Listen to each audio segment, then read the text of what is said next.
ദൈവനാമത്തിന് മഹത്വമുണ്ടാകട്ടെ. പവർ വിഷൻ്റെ ഏറ്റവും പ്രിയരായ ഞങ്ങളുടെ കുടുംബാംഗങ്ങളോട് അതിരാവിലെ ദൈവസന്നിധിയിൽ വന്ന് ദൈവവചനവുമായിട്ട് ജീവിതയാത്രയിലേക്ക് പോകുവാൻ ഞങ്ങൾ ഉത്സാഹിപ്പിക്കുന്നു.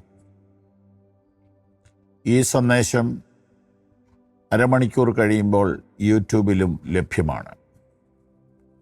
കേൾക്കുക മാത്രമല്ല, പങ്കുവയ്ക്കുകയും കൂടെ ചെയ്യണം. അതിന് നിങ്ങളെ നിർബന്ധിക്കുന്നു.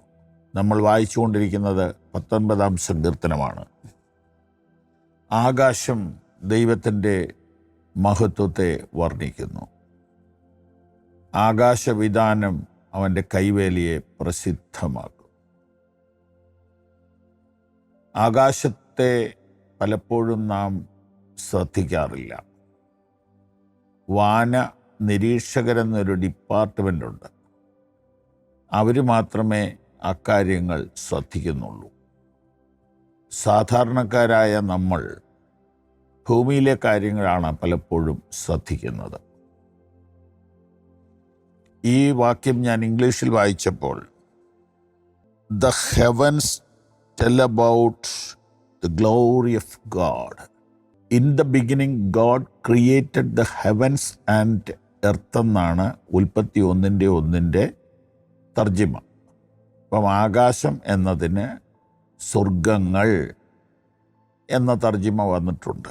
അതേ നിലയിൽ പറയുകയാണ്, the heavens tell about the glory of God. പല തട്ടുകളാണ് ആകാശം. അതാണ് ആകാശവിധാനം എന്ന് പറയുന്നത്. അതിനെല്ലാം കൂടെ ചേർത്തിട്ടാണ് ഹെവൻസ് എന്ന് വിളിച്ചിരിക്കുന്നത്. നമ്മുടെ പരിമിതമായ അറിവിനൊക്കെ ഒത്തിരി അപ്പുറത്താണ്, ഉയർന്നാണ് ആകാശവും അതിൻ്റെ സംവിധാനവും ഇരിക്കുന്നത്. ലഭ്യമാകുന്ന ജ്ഞാനം വെച്ച് കുറേ പഠനങ്ങളൊക്കെ ലോകത്ത് വന്നിട്ടുണ്ട്. എന്നാൽ പുരാതനമായ ഈ പുസ്തകം പറയുന്നത് ആകാശം എന്തോ പറയുന്നുണ്ട്. The heavens tell about the glory of God. എന്തോ പറയുന്നുണ്ട്. അത് ശ്രദ്ധിച്ച് കേട്ട ദാവീദിന് മനസ്സിലായി, ദൈവത്തിൻ്റെ മഹത്വത്തെക്കുറിച്ചാണ് പറയുന്നത്. വീണ്ടും എന്തോ പറയുന്നുണ്ട്. The skies show that his hands created them. ആകാശത്തട്ടുകൾ പറയുകയാണ്, എന്നെ സൃഷ്ടിച്ചത് ദൈവമാണ്,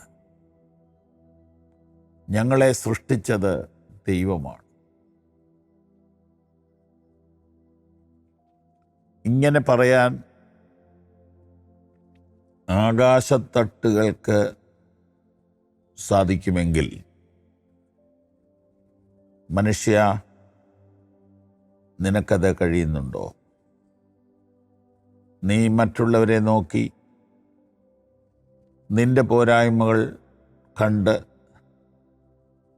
ദുഃഖിക്കുകയും മറ്റുള്ളവരെ കുറ്റം പറയുകയും ചെയ്യുന്ന സ്വഭാവക്കാരനാണോ, സ്വഭാവക്കാരിയാണോ? നീ എപ്പോഴെങ്കിലും സൃഷ്ടാവിന് മഹത്വം കൊടുക്കാൻ ശ്രമിച്ചിട്ടുണ്ടോ? സ്കൈസ് പറയുകയാണ്, show that his hands created dum. അവരിങ്ങനെ പറയുകയും കാണിക്കുകയും ചെയ്തുകൊണ്ടിരിക്കുകയാണ്, ഞങ്ങളുടെ പുറകിലൊരു സൃഷ്ടാവുണ്ട്. നടന്നു പോകുന്ന ചാക്കോ, നടന്നു പോകുന്ന ദേവസ്യ, നടന്നു പോകുന്ന കുരുവിള, നടന്നു പോകുന്ന സ്റ്റാൻലി, നടന്നു പോകുന്ന ഷേർലി, ജെസ്സി, മേരി, നിങ്ങൾ പറയേണ്ടത് എനിക്കൊരു സൃഷ്ടാവുണ്ട്, എനിക്കൊരപ്പനുണ്ട് എന്ന അഭിമാനത്തോടെ പറയുന്ന കുഞ്ഞുങ്ങളെ, നിങ്ങൾക്കൊരു ദൈവമുണ്ടെന്ന് നിങ്ങൾ പറയുമോ? ആകാശം പറയുന്നത് പോലെയെങ്കിലും പറയണം. ആകാശം വാക്കുകൾ ഉപയോഗിച്ചല്ല പറയുന്നത്. അവരുടെ നിലപാടുകൾ കൊണ്ട് അവർ വ്യക്തമാക്കുകയാണ്. ഞാൻ അടുത്തൊരു ദിവസം വിശദീകരിക്കാം. നമുക്ക് പറയാം, ഞാനിവിടെ തന്നെ വന്നതല്ല, എന്നെ സൃഷ്ടിച്ച ഒരു സൃഷ്ടാവുണ്ട്, അവനെ മഹത്വപ്പെടുത്താനാണ് ഞാനിവിടെ ജീവിക്കുന്നത്. God bless you.